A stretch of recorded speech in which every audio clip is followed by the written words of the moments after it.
அனைவருக்கும் வணக்கம். தனுசு ராசினியர்களுக்கு நிகழ இருக்கும் ஏப்ரல் மாதம் 1ஆம் தேதி முதல் 7ஆம் தேதி வரை உள்ள அடுத்த 7 நாட்கள் உங்களுடைய வாழ்வில் குடும்பம், உத்தியோகம், வியாபாரம், தொழில், காதல், திருமணம், கல்வி என அனைத்து விதங்களிலும் இந்த மாதிரியான நன்மைகள் எல்லாம் ஏற்பட இருக்கு. குறிப்பாக தனுசு ராசினியர்களுக்கு இந்த வாரத்தில் குடும்ப சூழ்நிலை ரீதியாக மட்டுமல்லாமல் கிரகநிலைகளின் ரீதியாக அமையிருக்கும் சாதகங்கள் என்ன, பாதகங்கள் என்ன, மேலும் என்ன மாதிரியான முன்னேற்றங்கள் எல்லாம் உங்களுடைய வாழ்வில் ஏற்பட இருக்கு. குறிப்பாக இத்தருணங்கள்ல கிரகங்களுடைய சஞ்சார நிலைகள் என்ன என்று பார்க்கும்போது ரிஷபத்தில் குரு பகவானும், மிதுனத்தில் செவ்வாய் வக்ரம் பெற்றும், கன்னிராசியில் கேதுவும், கும்பத்தில் சனியும் புதனும். அந்த வகையில தனுசு ராசினியர்களுக்கு இந்த வாரத்தை பொறுத்த வரைக்கும் குடும்ப சூழ்நிலை ரீதியாக உத்தியோகம், தொழில், வியாபாரம், கலைத்துறை, அரசியல் துறை, மாணவ மாணவிகள், விவசாயத்துறையினர், பெண்மணிகள் என அனைவருக்குமே என்ன மாதிரியான நன்மைகள் எல்லாம் ஏற்பட இருக்கு என்பது குறித்தான முழுமையான பதிவு தான் இந்த வீடியோல நம்ம விரிவா பார்க்க போகிறோம். அந்த வகையில தனுசு ராசியை சேர்ந்த மூலம், பூராடம், உத்திராடம் முதல் பாதம் வரை உள்ள நட்சத்திரக்காரர்களுக்கு குடும்ப சூழ்நிலை ரீதியாக என்ன மாதிரியான நன்மைகள் எல்லாம் உங்களுடைய வாழ்வில் ஏற்பட இருக்கு என்று பார்க்கும்போது, உங்களுடைய ராசிக்கு 3இல் சனி பலமாக அதுவும் ஆட்சியில் இருப்பதால் உங்களுடைய முன்னேற்றம் அதிகரிக்கக்கூடிய ஒரு தருணமாக தான் இந்த வாரம் அமைஞ்சிருக்குதுங்க. அது மட்டும் இல்லாமல் முக்கிய கிரகங்களமான சுக்கிரன், புதன் இருவரும் கூட உங்களுக்கு சாதகமாகவே அமைந்து இருக்கிறார்கள். இதனால் அலுவலகத்தில் உங்களுக்கு காரணமே இல்லாமல் மறுக்கப்பட்டு வந்த பதவி உயர்வு, ஊதிய உயர்வு, உத்தியோகத்தில் கிடைக்க வேண்டிய சலுகைகள் ஆகியவற்றை இந்த வாரத்தில் நீங்கள் தாராளமாக எதிர்பார்க்கலாம். அது மட்டும் இல்லாமல் உங்களுக்கு அலுவலகத்தில் உங்களுக்கு உங்களுடன் செல்வாக்கு அதிகரிக்க இருக்கு. புதிய பதவிகளையும் பொறுப்புகளையும் நீங்கள் இந்த வாரத்தில் தாராளமாக எதிர்பார்க்கலாங்க. ஊழியர்கள் ஒத்துழைப்பாங்க. போட்டி தொழில் இருந்தாலும் சமாளித்து விடுவீங்க. 3ஆம் இடத்தில் புதன் இருப்பதால் கல்வி சம்பந்தமான முயற்சிகள் முன்னேற்றமாக இருக்குங்க. வெளிநாடுகளுக்கு வேலை வாய்ப்புக்காக விண்ணப்பித்தவர்களுக்கு வாய்ப்புகள் பிரகாசமாக இருக்குதுங்க. தொழிலை விரிவு செய்ய எடுத்த முயற்சிகள் பலிக்கக்கூடிய ஒரு தருணமாக தான் இந்த வாரம் அமைஞ்சிருக்குதுங்க. அது மட்டும் இல்லாமல் உங்களுடைய ராசிக்கு 4ஆம் இடத்தில் ராகு, சூரியன் இணைந்திருப்பதையும் ராசிநாதன் 6இல் மறைந்திருப்பதையும் கவனத்தில் கொள்ள வேண்டுங்க. அவசரப்பட்டு நீங்களே வாயை கொடுத்து மாட்டிக்கொள்ள வேண்டாம் என்பதை கிரகநிலைகள் தெளிவுபடுத்த திடீர் முடிவுகளை எடுக்க வேண்டாங்க. கொஞ்சம் ஆலோசித்து செயல்படுங்க. உடல் ஆரோக்கியத்தில்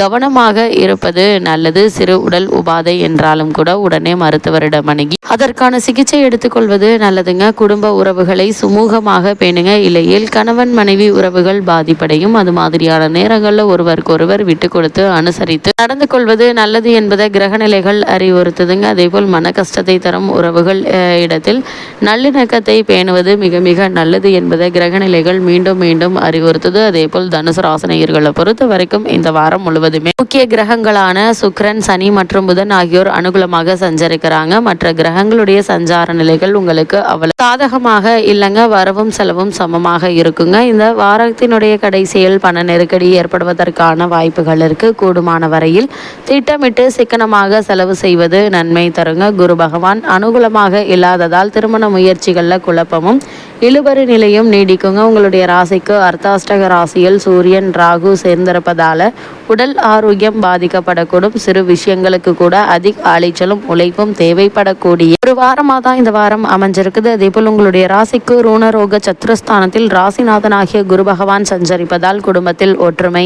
அதிகரிக்குங்க. நெருங்கிய உறவினர்களிடையே ஏற்பட்டு வந்த பகையுணர்ச்சி நீங்கி ஒற்றுமை கிடைக்க இருக்குது. அதே போல இக்காலகட்டங்களில் மன நிம்மதி பாதிக்கப்பட்டு வந்த நிலையில நல்ல ஒரு முன்னேற்றத்தை எதிர்பார்க்கலாம். கலத்திரஸ்தானத்தில் செவ்வாய் நிற்பதால் மனைவியினுடைய ஆரோக்கியத்தில் கவனமாக இருப்பது நல்லது. நெருங்கிய உறவினர்களிடையே ஒற்றுமை அதிகரிக்குங்க. திருமண வயதில் பெண் அல்லது பிள்ளை இருந்தாங்க அப்படின்னா வரன் அமைவதில் ஏற்பட்டு வந்த தடங்கல்கள், தாமதங்கள் நீங்கி நல்ல ஒரு முன்னேற்றம் ஏற்படக்கூடிய ஒரு வாரமாக தான் இந்த வாரம் அமைஞ்சிருக்குது. அதே போல் தனுசு ராசியை சேர்ந்த உத்தியோகஸ்தர்களுக்கு இந்த வாரத்தில் மேலும் என்ன மாதிரியான நன்மைகள் எல்லாம் உங்களுடைய வாழ்வில் ஏற்பட இருக்கு என்று பார்க்கும்போது, உத்தியோகத்துறைக்கு அதிகாரியான சனி பகவான் சிறந்த சுபபலம் பெற்று திகழ்கிறாரு. அதே தருணத்துல சுக்கிரனும் அனுகூலமாக வலம் வருகிறாரு. அலுவலகத்தில் ஊதிய உயர்வு, பதவி உயர்வு, செல்வாக்கு அதிகரித்தல் ஆகிய நன்மைகளை நீங்கள் தற்போது தாராளமாக எதிர்பார்க்கலாங்க. மேலதிகாரிகள், சக ஊழியர்கள் உங்களுக்கு ஒத்துழைப்பாங்க. அர்த்தாஷ்டகத்தில் சூரியனும் ராகுவும் அமர்ந்திருப்பதால பணிச்சுமையும்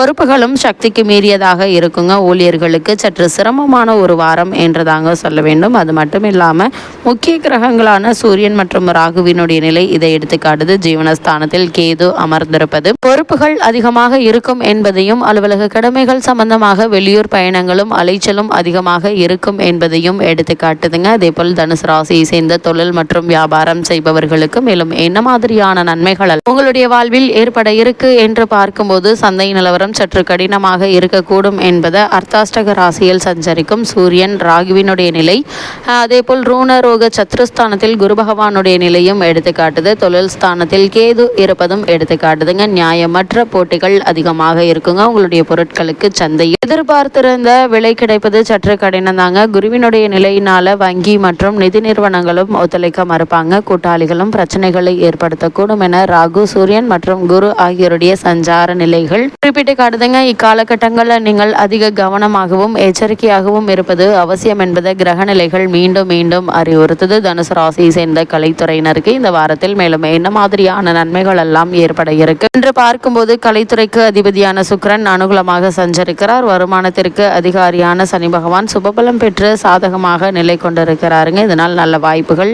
இல்லம் தேடி வருங்க. வருமானம் உயர இருக்கு. செல்வாக்கும் புகழும் அதிகரிக்கும். நடிகர்கள், நடிகைகள் ஆகியோருக்கு தயாரிப்பாளர்களிடமிருந்து அழைப்புகள் வரலாங்க. இயக்குநர்களுக்கு புதிய வாய்ப்புகள் கை கொடுக்கக்கூடிய ஒரு வாரமாக தான் இந்த வாரம் அமைஞ்சிருக்குதுங்க. அது மட்டும் இல்லாமல் தனுசு ராசியை சேர்ந்த மாணவ மாணவிகளுக்கு மேலும் என்ன மாதிரியான நன்மைகள் எல்லாம் ஏற்பட இருக்கு என்று பார்க்கும்போது, கல்வி கிரகமான புதன் சுக்கிரனுடன் சேர்ந்து சிறந்த சுபபலம் பெற்று நிகழ்வதால படிப்பில் சிறந்த முன்னேற்றம் ஏற்படுவது உறுதிங்க. பாடங்கள்ல மனம் உற்சாகத்தோடு ஈடுபடுங்க. மருத்துவம், ஆராய்ச்சி, வானியல் ஆகிய துறைகளில் உள்ள தனுசு ராசியினருக்கு அரசாங்க ஆதரவு உதவியும் எளிதில் கிடைக்க இருக்குதுங்க. விவசாயத்துறையினரை பொறுத்த வரைக்கும் உழைப்புக்கேற்ற விளைச்சலும் வருமானமும் மனதிற்கு மகிழ்ச்சி அளிக்குங்க. கால்நடைகள் அபிவிருத்தி அடையும். நவீன விவசாய வசதிகள் எளிதில் கிடைக்குங்க. உங்களுடைய ராசிக்கு ரூணஸ்தானத்தில் குரு நீடிப்பதால் பழைய கடன்கள் தொடர்ந்து கவலை அளிக்குங்க. வட்டியில் பணம் விரயமாகும். கால்நடைகளுடைய பராமரிப்பில் செலவுகள் அதிகரிக்குங்க. திட்டமிட்டு செலவு செய்வது மிக மிக அவசியம் என்பதை கிரக நிலைகள் அறிவுறுத்துது. பெண்மணிகளை பொறுத்த வரைக்கும் அர்த்தாஷ்டக ராசிக்கு தோஷம் ஏற்பட்டுள்ளதால உஷ்ண சம்பந்தமான பிணிகள் கவலை அளிக்கும். வயிற்று வலி, மூட்டு வலி, தலைவலி ஆகியவை உடலை வருத்துங்க. குடும்ப பிரச்சனைகள் கவலை அளிப்பதற்கான வாய்ப்புகள் இருக்கு. கூடுமான வரைக்கும் இக்காலகட்டங்களில் நீங்கள் பொறுமையாகவும் நிதானமாகவும் இருப்பது அவசியங்க. மனைவியினுடைய ஆரோக்கியத்தில் கவனமாக இருங்க. இருப்பது அவசியம். சிறு உபாதையானாலும் அலட்சியத்துடன் இருந்து விடாமல் உடனுக்குடன் மருத்துவருடைய ஆலோசனையை பெறுவது நல்லது என்பதை கிரகநிலைகள் மீண்டும் மீண்டும் அறிவுறுத்துது. அதேபோல் திருமண சம்பந்தமான முயற்சிகளை மேற்கொண்டு வரும் தனுசு ராசினியர்களை பற்றி தீர விசாரித்து ஆராய்ந்து அதற்கு பிறகு வரனை நிச்சயிப்பது மிக மிக நல்லது என்பதை கிரகநிலைகள் மீண்டும் மீண்டும் அறிவுறுத்துதுங்க. தனுசு ராசினியர்களுக்கு இந்த வாரத்தை பொறுத்தவரை கிரகநிலைகளின் ரீதியாக கூறப்படும் பரிகாரம் என்ன என்று பார்க்கும்போது, இந்த வாரத்தில் மகான்களுடைய பிருந்தாவன தரிசனம் எண்ணற்ற நன்மைகளை உங்களுடைய வாழ்வில் ஏற்படுத்தும் என்பதை கிரகநிலைகள் உங்களுக்கு உறுதியளிக்குது.